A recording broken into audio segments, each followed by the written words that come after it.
नमस्कार, मी सीमा cook with सीमा या चॅनलमध्ये तुम्हा सर्वांचे स्वागत करते। आज आपण बनवणार आहोत चवळीच्या शेंगाची भाजी। यासाठी सर्वात आधी शेंगा निवडून घेऊया आणि याला स्वच्छ पाण्यामध्ये धुवून घेऊया।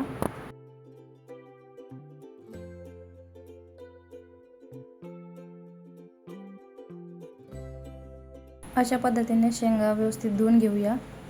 यानंतर आपण वाटण बनवणार आहोत। यासाठी मी इथे लसूण घेतलेला आहे, 5 ते 6 हिरव्या मिरच्या घेतलेल्या आहेत, त्यानंतर खोबरं घेतलेलं आहे भाजून, कोथिंबीर, अद्रकचे 5-6 तुकडे घेतलेले आहेत। हे सर्व वाटण आपण मिक्सरमध्ये बारीक करून घेऊया। यानंतर कढईमध्ये तेल टाकून घेतलेलं आहे, त्यामध्ये मोहरी टाकली आहे। मोहरी तडतडल्याच्या नंतर यामध्ये जिरे टाकून घेऊ। यामध्ये आता चवळीच्या शेंगा आहेत धुतलेल्या, त्या आपण टाकून छान परतून घेऊया।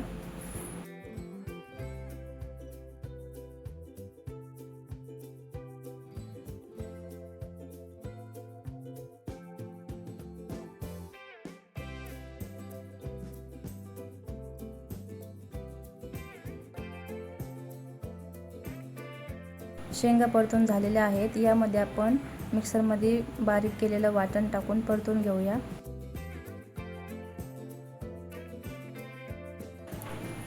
वाटण छान परतून घ्यायचं आहे।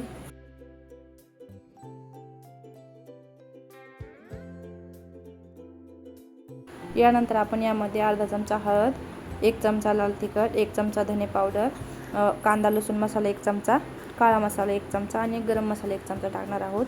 हे सर्व मसाले आपण परतून घेऊया।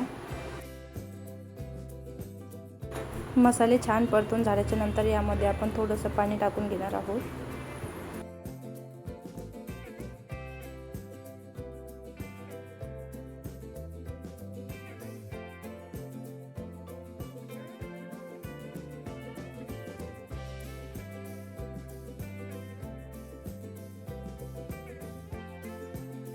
तुमच्या आवश्यकतेनुसार तुम्ही त्यामध्ये पाणी टाकू शकता। मला इथे फक्त दोन जणांची भाजी बनवायची, त्यामुळे मी पाणी कमी टाकलेलं आहे।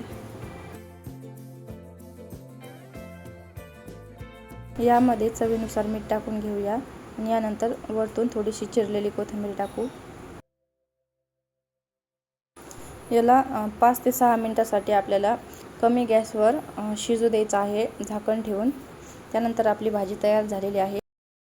रेसिपी आवडल्यास चॅनलला लाईक आणि सबस्क्राईब नक्की करा।